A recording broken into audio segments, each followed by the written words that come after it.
Hello and welcome back to Move for a Movement.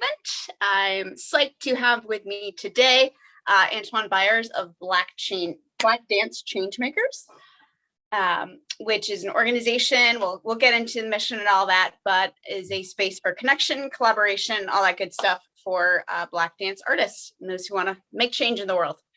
So thank you so much for joining today, Antuan. Yeah, thank you so much for having me.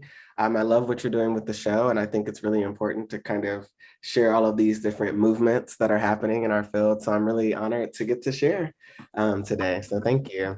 Thank you. Before we jump into Black Dance Changemakers, I'd love to hear a little bit more about your story as a movement artist. How'd you come to dance? How'd you know it was kind of your place to be?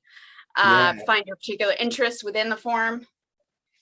Yeah, so I'm originally from Dallas, Texas. I live in New York City right now, Harlem, Lenape, Kingland, and grew up in Dallas actually doing musical theater. So I did singing, acting, dancing. I was really actually pretty serious about it, and was doing private lessons and all of these different kind of classes. I thought I was going to be the next like kid Broadway star. And through that training, and once I got more serious, that's when I like really got into dance. Like it wasn't just like, 3-step turn, clap, clap. It was like full out like real dancing, ballet and Horton classes, or not real dancing, I want to take that back, but just more concert style. Codified technical. Yeah, codified. I fell in love with it. It was like nothing I'd ever done before. I had trained as a musician, a vocalist, I played instruments, like all the things, but dance was the thing that felt the most right. So I kind of dropped everything else and really started focusing on my ballet technique. And I trained at Dallas Ballet Center in Dallas. I also trained with Dallas Black Dance Theater, which is one of my homes, and also went to the Performing Arts High School there. So I had a lot of different influences and my eyes were being opened up to so many different styles of dance. So from there, I moved to New York to go to the Ailey Fordham BFA program, which was a great program for so many different reasons. I think one thing that's super special about Ailey Fordham is being in that location, Midtown. You get to see so much dance, right? I'm right by Lincoln Center. I'm right by City Center. I'm a train ride away from anything, really. I mean, so that was really special, getting to kind of see so much different dance. Obviously, also I was at Ailey, so I was seeing the Ailey company. So just lots of inspiration. And, Dallas, we have a lot of great dance, but when you come to New York, it's just kind of everywhere and there's so much inspiration. So that definitely fed me a lot while I was in the city. Started freelancing while I was in school, trying to get my feet wet, and ended up dancing for the Metropolitan Opera. Where I started my senior year. I was also working in DC at the Kennedy Center. And after that, I actually got invited to dance for Ailey too. So I got to do that for 2 seasons. Yeah, that was really exciting. And then I returned back to the Met, and I also freelance a lot in New York. So, I feel like my experiences now are a culmination of like all of my experiences before, that kind of ballet training, but I also had that really rich and deep modern training and that classic Black dance kind of world. But then like Booker T had a lot of like contemporary and new age kind of ideas and choreographers who were coming in and working with us. So I have kind of created a career where I kind of dabble in all of those things at the same time. So that's a little bit of my dance journey, still figuring it out as always, as we always are. But yeah, I'm loving it. Amazing. Amazing. That's so interesting, speaking about this like kind of triple threat focus. And then you're like, no, like dance is really where I'm called, because I had a similar journey. I was in choirs, I was in plays, and it was just like, for me, I was like, to be the best artist I can be, I can't be pulled in these different directions. I need to have one focus, which is what it was for me. Those who do find that triple threat lane, like power to you. That's amazing. I couldn't do it. No, I think, it's beautiful. It just wasn't for me. And I mean, it's so funny because now I'm like doing Broadway auditions and Broadway calls and stuff. So it's like, LOL, let's see where I end up. But it's, I don't know. I just think that there's something about dance and the community behind it, right? How we communicate how in tune we are with ourselves, like in a physical way, but also in a spiritual way. Like we're just so in tune. I mean, I was dropped into an experience like nothing I'd ever experienced before. So yeah, we got something special in the dance world for sure. For sure.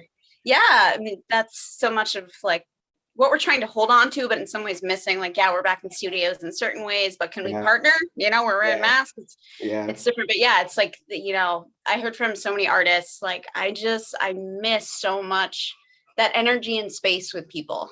Even just before and after class, and like we're so physical and giving hugs and like, oh, you haven't seen this person in a few weeks, and yeah, that's beautiful.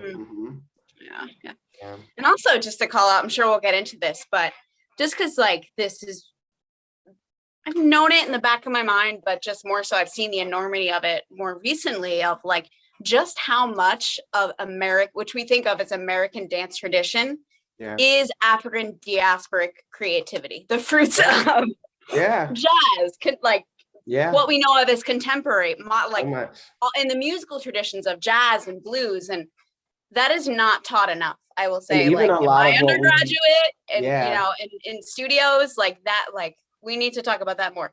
And it does have implications of, we see these like Black teenagers with these like amazing YouTube, you know, TikTok dances, and they're not being credited. Yeah. And I think it's also including ballet as well, right? We know how George Balanchine was fed so much from Black diasporic movements, right? So yeah, I really appreciate you lifting that up, because it's there. And even like things that weren't necessarily started by us, we've also contributed so much to it too, right? So we're in and up and throughout this thing. So I really appreciate you bringing that up for sure. Yeah, I think we all have our own avenues to make change. Like the movement has many movements within it. And as a dance journalist, you know, I'm looking towards that, of just like lifting up those truths, you know, as much as I can. 100%. So, yeah. So 2 Black dance change makers, segueing up there. I just wanted to read this from the site because it's just so beautifully poetic and evocative. I just love the way it sounds and the meaning. We stick together through rhythm, through balancing flexibility and strength, through courageously inspiring others to join in and be a part of a real movement. We offer a safe, resourceful community for Black dancers around the world to connect with each other. So I'm curious about how that mission kind of grew, how it came to be, and in the same way how the organization grew, because they're so intimately tied, mission and organization. Yeah. So I'm going to actually go back to something you said a little bit earlier about what we miss. It's like those hallway conversations that we have with people. They're like catching up with people in between the classes. And that's like really what I was missing a lot as well. And that's actually what started Changemakers. It actually started last year. I think it was June 2nd or June 1st. I know it was Blackout Tuesday, where we all posted the Black squares on our Instagrams, right, to show our solidarity. I tell this story all the time, but I just felt like it was a moment where I was feeling silenced in that moment, right? And I needed a community to talk to. Yeah. So I literally grabbed my phone and any Black dancer I could think of, because this was, I'm sure we all remember how things were at that time. It was so heated politically and socially. And I needed a community of people with all the call outs in the dance industry, like people who understood what I was going through. So we hopped on a call and we just talked about it for hours. We had a group text, we were sending each other stuff. It was so full out. And we met every week until I think about September or October. I think we missed like 1 or 2 weeks because somebody had a show or something like that. But we met every single week. And each week we would talk about different things, such as like what it's like to be a performer in the concert world. What about in the commercial world? What it's like to be a teacher as a Black person, what it's like to be a filmmaker, what it's like to be a student in universities. We really opened up space to like have those conversations that you don't really get to have anywhere else. And once the fall came around, I was like, okay, how can I A, keep this going and B, get it out of my contact list on my phone, right? I knew that there were Black dancers around the world that I didn't know, right? And who may need this community, just like the rest of us. So that's when like the official Black Dance Changemakers kind of was started. We launched an app. where we can kind of like do group messages with each other. We have all of our events posted on there. It's kind of like a Facebook feed to where you can like, nice. if you have a job posting, you can post it there. If you have a this or that. So it's really just a community for us to connect with each other all the time. So at any moment, you can kind of grab your phone and text your homegirl and be like, hey, my teacher just said this about my hair. I don't know what to do. Any tips, right? So that experience or that conversation that we used to only have on Zoom every now and then, now it's something you can have all the time. And what I always reiterate is like being the only Black dancer in some companies, depending on where you're at, you might be the only Black dancer in that city, in that county, right? And that can be a really lonely experience. So like I've danced in the A-League companies where it's like all Black people all the time, right? And then I've danced in organizations like the Met where it's the complete opposite. So for me, it's like, and that's what I think also to tie it together, those experiences kind of led me here, is I know what it's like to toe those two lines. And I think that like all of our voices at the table feel important. And we've discussed that, like some of those issues we talked about, hair, Black hair in dance, how to have those conversations. We were actually we had conversations with the Crown Act as it was coming into fruition. Like we were really trying to keep up with how these things can affect us. So now it's a platform, we have lots of events. We have a book club, we have a music club, we have a fitness club, and we also have a hair club. It's like hair and beauty and wellness, just all of those things. And we have cooking events, we have meditation classes, we just have check-ins. How are you doing? We just had our retreat last summer, our first retreat. It was virtual because of the current climate, but really just creating those, like we said, hallway spaces to talk after the show. What did you think of that, right? Creating space to be in community with one another and have those conversations that you may not be able to have somewhere else. So that's kind of the origin of Changemakers. And like that's part of our vision statement that you shared. And that's what it is. Like, I think there's things that described our dance community in general, like, right? But I think there's also a something in the air of that statement that definitely, I think, encompasses the Black community and the Black dance community. So, yeah. Amazing. Yeah. And just wanted to pull out one thing that you spoke on a little earlier there about really being intentional about how you're seeking to be an ally, because the putting up the Black square, well, what is the actual effect of that? Right. Exactly. And are you listening to the people who you're purporting to support? Because if they're saying like, not where it is now, right. not where it is. Yeah. What do you do then, right? Exactly. Do you get defensive or do you keep listening? Yeah, that's important. Yeah. 100%. Yeah, and I'm always thinking about like allyship versus like co-conspirator, right? And I think that what is like, that's where I'm at these days, right? Like I think allyship is great and there was a time and a place, but I think in this age, like I need people who are on the ground working, putting in the work, like building new ideas, building these bridges so that we can like move forward. So that requires action, right? Like real action, tangible action. So yeah, for sure. Yeah, in the sense of like conspirator, it's like against the system that is designed a certain way. It's like you're then seen in this, like that word is a negative connotation of like crime or whatever, but that's because, you know, it's from the perspective of the system as it is. Right, exactly. Yeah. Yeah.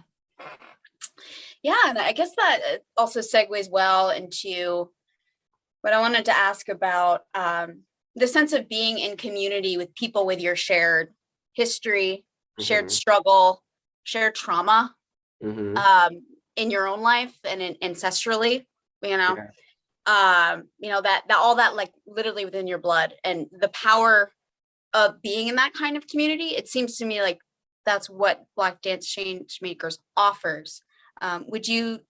Do you see that power there? Is that something, I don't know if it's intentional or not, or this is something that I sort of see, and I'd love for you to speak on that, how you might feel about that. Yeah, I mean, I just think that there are, for a lot of us, we are not a monolith, but there are a set of experiences that a lot of us know what it's like. Like we talked about hair earlier.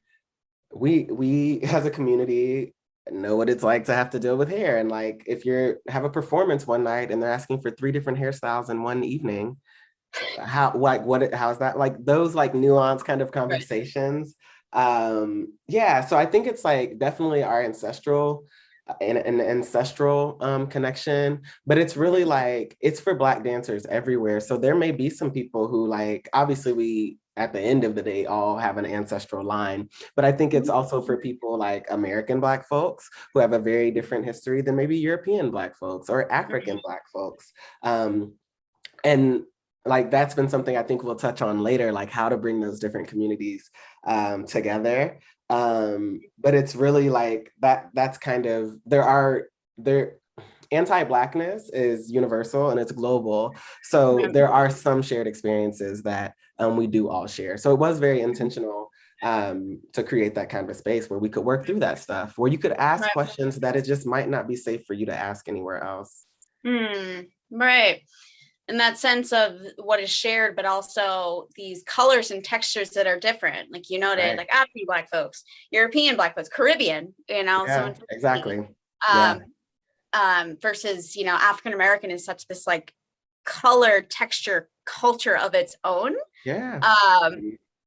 That is so wonderful, and culture exploits, but that's maybe a whole other conversation. Yeah, of course. Yeah, that's wonderful. Yeah, that what is shared and also what is, its own wonderful thing. Yeah, awesome. And that also leading into another thing I wanted to ask about being an international organization, because you're dealing with different languages and different time zones and a lot of different challenging things, but also there's so much wonder that can come there as well, because I know at least Americans, America's so big and like there's Canada and Mexico here, but otherwise it's like they're siloed, right? Versus if you go to Europe, it feels a lot more, interculturally or, cross borders. So yeah, what's that like? And, the challenges, the advantages of being an internationally based organization or internationally reaching maybe. Yeah, no, it's challenging. I'll just start by saying it straight up. It's very challenging because like our experiences are not shared. And I think I had a talk with a group of European dancers, Young Black Dancers Unite, I think it's the name of their group.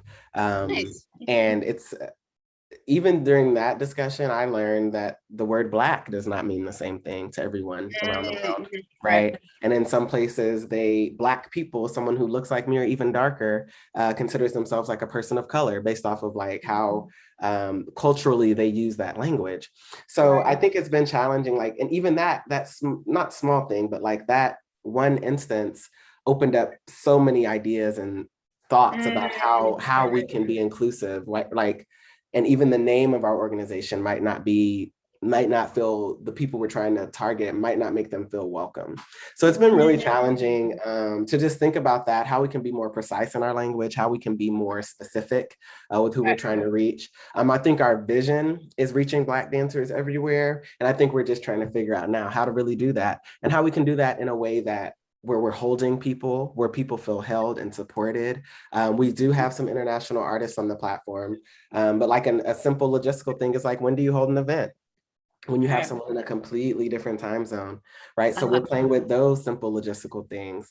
And also how to like create content and events that's culturally specific and aware to everyone else in the group, not just the American. So I think it's definitely heavy on the American folks right now. And that's just by like, the 6 degrees of separation and like who I'm in community with. But we are expanding and we have folks in Canada and one dancer in Germany right now. So yeah, it's still a challenge and we're still working on it. We're still learning. And I think that we're learning more and more that there's so much to learn. So yeah. But seems like it's a very young organization relatively, like in COVID. So there's time and there's room. Yeah. We were so ambitious with that vision, and like we still are standing behind it, but I'm glad you actually asked that question because we were pretty ambitious with that. But I'm actually grateful for the learning that we've done on why that was so ambitious, because I think it really did open up a lot of questions about just how Black people move in the world through dance. So yeah. Yeah, and language as this like beautiful minefield, because it's not just words, like words hold Words build so worlds. much. Yeah. Yeah. And, contextually, like this word holds this here and it doesn't necessarily hold this here. Yeah. And navigating that. In some ways you're like, okay, well, in certain instances, what do I do with that? I just think it always comes back to listening. Like, exactly. That's the first answer. Like you, yeah. I don't know. Yeah. Yeah. Amazing. Yeah. So I'm curious about sort of what comes next. If you're saying it's a relatively young organization, things are happening, things are growing. I'm wondering where it all goes from here. Same question. Okay. We could talk for a while on that. The team, we're actually working on that right now. So the world is reopening. For better or for worse, whether it's too fast, I don't know. We can talk, that's a different conversation, but the world is reopening. So the whole purpose of Black Dance Changemakers was to respond to our community. So that's something we're continuing to do. We used to do 8 to 10 events each month at the beginning of the pandemic. We used to produce 10 events a month on the platform. That's a lot. Okay. But now we moved it down to like 4 or 5. And now we're exploring what it looks like to really like just create a few events each month where people can really show up and be in the space with each other, because we're also spread out.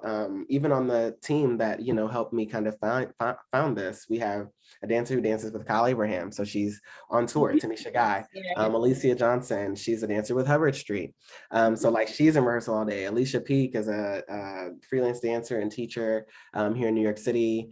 I'm doing my thing. We also have Fauna Tesfa Georgis, who helped us found it. She's doing Mamma Mia right now. She just left My Fair Lady. That's my way of shouting out my team, by the way. Yes, it's an all-female Black team. So like, well, not me, but like them, definitely I wanted all Black women to help kind of guide me on this process. So shout out to them.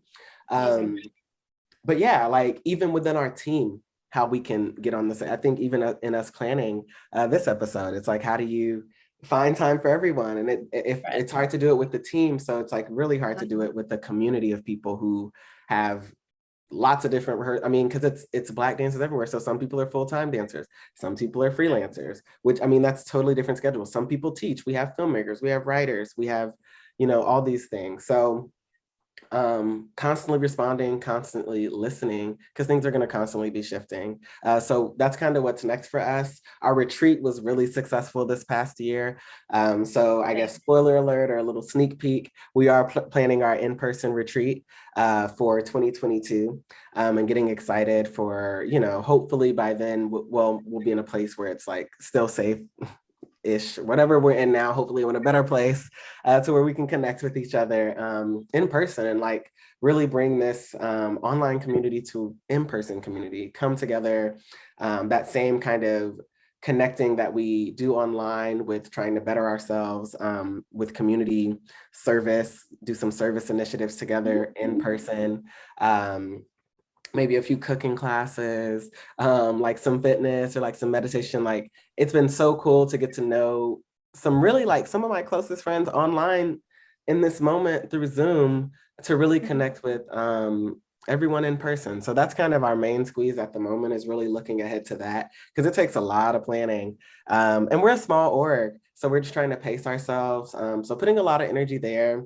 And then also like big picture, that's kind of big picture, but on a smaller level, checking in with the different people in our community and asking them straight up, what do you need? And how can we better support you? So like, that's really where we're at. And I talking with the team in one of our last meetings, that's what we do. We came in with the plan and things shift, but our mission is to respond, right?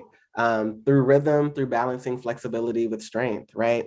That's kind of what we do. So that's what's next for us, is continuing to listen. And in the moments, even when it's easy to give up, right? It'd be so easy during this moment to like close the doors of change makers. There's people who still need this thing. And that's kind of what keeps me going. Like I see people every meeting, I see people sending me messages and emails and like all these things about how much this community has done for them. So continuing to do more of that. That's kind of what's next. So yeah. Yeah, amazing. Yeah, and it seems like there's such a beautifully holistic mindset to it all, because dancers have to come to the work as whole people. Yeah. And you also walk around in your artistic instrument. So yeah. what does that do to you? You know? And I love that you said that, because we actually don't have dance classes on there. I jokingly tell people, if you want a dance class, I can send you a few links. I can give you 100 virtual dance million classes places, right now. yeah. Right. Like if you're looking for dance classes, I got you covered, but not here. And the reason I did that, it was very intentional, because I feel like depending on where you dance, somehow you get a louder voice, right? If I dance for one of these major companies, when I come into the space, my opinion seems to matter more, or what I have to say feels more important. And it's funny because there's people on the platform, I've never seen them dance. It's a dance community and I've never seen them dance. And I really love what that does for us, because we're all on the same playing field. Like there's people that dance for some of the biggest institutional companies out here, the most popular companies, and you forget sometimes because you're just having a regular conversation. And that's really what I wanted to change, is that like if I have someone that inspires me, I should be able to have a conversation with them. And that's like different than how we're trained, right? We create a lot of deities, right, and gods in our industry. And I really wanted to break that down and kind of open up new spaces to listen to new dance leaders in our industry. So yeah, I just wanted to kind of respond to that. That felt important to name, is that like, that's intentional. We're doing that on purpose. So yeah. Really? Yeah. Just, as a dance journalist, I speak to so many different people of like this huge company and then this like person who's starting a pickup company. It's like, they're all just people. They're all artists. They're all committed. Yeah. They all have their unique voice to share. Yeah. Yeah. And it's like, I mean, the reality of it is we're just like, if we're talking to professionals, we're all professionals, and some people are dancing here and some people are dancing there, but everyone's experience is valid. And I feel like we do a lot of spotlighting in our industry. And I think that there are people that that's important to have that visibility at times. But I think it also sometimes when you're shining people say that like you can still shine your light on your own and all that, and I think that's true, but light works as if you have a bright light, it's going to outshine everyone else. So I want to make sure that we're continuing to hear everyone's voice who has something to contribute to this conversation. So yeah, that's really important to us. Like we actively are trying to include people in the conversation who don't often get included. We know the top 5 Black dance folks right now, and they're so important and they're making the waves, but there's hundreds of other people out here making waves as well. So yeah. Amazing. I love it. Yeah, just to backtrack, I meant to ask this, but it might be a good way to start to wrap up.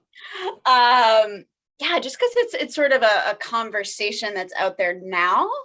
And I almost feel weird asking it because it's like, it's definitely not your job or anyone in the organization's job to educate, but I'm just curious about your view. Sure. Because it's an ongoing conversation now. So there's representation, and then there's having an equal voice, having equal power in an institution, organization, a company. And that's definitely a huge difference because there's tokenism, right? It's like you're here because we need to check off a box. Yeah. And I'm curious about your thoughts on structurally, or even just like a interpersonal, personally, artist to artist or organization artist level, where we go there, what you think are our best steps forward. Yeah, I'd love to hear your thought there. Yeah, I think for me, it's definitely a both and. It's an all of the above. I think that like, it's different people are going to show up in different ways and have different things to offer to the conversation, but we kind of need it on all fronts. So I think it is about giving people a voice and power, but I think also it's about giving people space to just show up too. Like everyone's not going to be the activists, right? And that's what true liberation is that like, we don't need everyone to be, everyone's not going to be revolutionary, and that's okay, right? But like, it's like our ancestors have like died so that we can just, right? Just show up. So I think it's like holding space for all of that. So that is the activist, but that's also just the person showing up and doing the thing. So I don't know. That's just kind of my response, because I don't think there's like it's not a either or, it's a both and. Like, it's about giving people decision-making power, but it's also, you gotta, like, there's people that have been left out of the conversation so much that actually is like dangerous space for some people. There's a lot of educating that we have to do and catching up. Right. But then what is it like to educate? And then, you know, so it's like, and who, like, so there's a lot that has to happen on a lot of different fronts, and we're all at different places in the journey. So I just think that, like, I hear the equity piece and like giving people a voice, but I think that, like, I also see people getting shoved a mic in their face who's never, and you know, we know what that looks like, right? So it's like that, how do we deal with that as well? Because not everybody, like, I don't know, is trying to have that same kind of voice. So it's really like, I don't know, liberation to me is like freedom. It's like, I always say, like, we're our ancestors' wildest dreams. Like, sometimes we look at ourselves so small. And I always tell people, like, you know, especially those who are, you know, of queer experience or trans experience, or like, I always tell them, like, you're your ancestors' wildest dreams. Like, they went through everything so that you could show up in such a liberated and free way, right? So you could be I always tell dancers too, so you could be a dancer. So you could literally, people ask you what you do for a living and you say that you dance. Like, there are people that died so that you could be free and do that. So I think just creating space to hold all of that at once. And that just requires a lot of listening, a lot of ebb and flow and back and forth. Because there's education that has to happen on both sides so that the equity can happen. So there's just a lot there. Yeah. Right. Absolutely. Yeah. And I so appreciate you bringing forward liberation in the sense of just how you show up in the world. Yeah. I think Ayanna Presley, I love her, represent from MA7 Boston. Yes. Yeah, it's like, in so many ways we penalize people just for showing up in the world as who they are. And liberation is when we get away from that, right? So, you know, if you want to be in those seats of decision-making power, you can. If you want to not be and just show up and do your thing, you can. And that, yeah, totally. I appreciate you naming that. That's what liberation is. Yeah. And we need it on all fronts. We need people at the front lines, but we also need people in the decision rooms. We know it can't happen with just one. It cannot happen with just people in the decision rooms. Because if it could, like, that's just the tokenism and the, like, it has to happen on all fronts. We have to have every door manned or woman or they manned, right? To make sure that we're covered on all fronts. So that feels really important to, like, underscore for sure. Yeah. And feels like a place that Black Dance Change Makers is that space. You know, if it's just one space in someone's life where, like, I show up and I am who I am, and that's great. Yeah. You know, I think that's so beautiful and so important. Yeah. And to continue to explore and ask questions. Like, right now we're reading Belly of the Beast by Deshaun Harrison, The Politics of Anti-Fatness as Anti-Blackness. So, like, we're digging into some deep stuff about how, like, anti-fatness exists in dance, especially how it affects Black people. Oh yeah, like, obviously, right? But especially how it, like, affects Black people, right? So, like, just naming that as a specific, like, anecdote to how we're, like, actively, like, peeling those layers back to continue to explore who we are in ways that we haven't been able to before. I think we've all been shielded from that as dancers, right? Even just that discussion. So really peeling back those layers so that we can be change makers and really shift what this field looks like for those next in line. So so much complexity and things to learn, and it's like this culture wants a quick fix.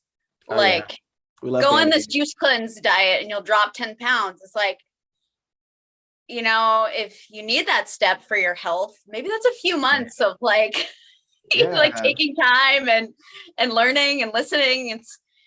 And you know, maybe that's why there are all these heated conversations, and, like, you know, it's so hard for people in this culture to be told, like, it's a journey. You need to take your time and do the work and listen. Yeah. Because we're not used to that. Yeah, we're not. And it's also like, we're expanding a little bit, like, with the bodies and who's in the space, right? Like, it's just, we have a lot of expanding and a lot of growing to do as an industry. I always make this kind of analogy about, like, we all as dancers know what it's like to like have a thing that just like maybe our arabesque isn't too high or isn't high enough rather, or maybe our foot doesn't point. What like, never gonna happen. Right. Listen, okay. Or that like 5 pirouettes is just like, I kind of gave up on that, you know? Right. Yeah. It's like, we know what that feels like. We know what those physical sometimes limitations can feel like. There's disabled dance. Like if I can't book a job because my arabesque wasn't high enough, there are disabled artists who can't even enter the space because of our inability to understand how to make an inclusive space, right? Not their limitations, right? But our limitation as creative people on how to include them in the space. So it's like just bringing that, like that. So like when it comes to fat bodies, I mean, there's just a lot of learning, I think, as an industry we have to do, because it's like dance is for everybody. Everybody dances, right? So like that is not something that's exclusive to someone that looks a certain way, because a lot of us are like, a lot of us can't control that. So it's the luck of the draw. Dance is only for people that happen to be born a certain type of way. That doesn't sound right, right? So I think there's a lot of growing and expanding that has started in this pandemic moment. That I'm interested to see how it continues to expand beyond this, right? Because there's a lot of accessibility and work that's been done. We brought people along to this point. So it's also important that we don't let them go. As we get back in the studio, what about the people that could only take class on Zoom, either because of, right, proximity, finances, accessibility, right? And what kind of space that creates. Some people can't leave their house in the same way, right? Those people deserve to dance too. Those people can be us if we live long enough, right? So it's like, it's an issue or a subject that affects all of us in a really like important way. So just all of the like, yeah, there's a lot of growing that we're constantly doing on the platform. And I think hopefully to kind of inspire our industry to continue to push this thing forward. Yeah, you know, you think even like literally the very first thing in a ballet class of like doing plies and like drop your tailbone. It's like, no, that's my butt. That's what that's what my butt looks. Yeah. And how these, you know, the conventional way we think about technique and how a certain thing might look in dance. Right. Well, it's like, that's not necessarily how it's going to look in all bodies. Does that mean that this person isn't welcome in that space or is made to not feel welcome? That's not great.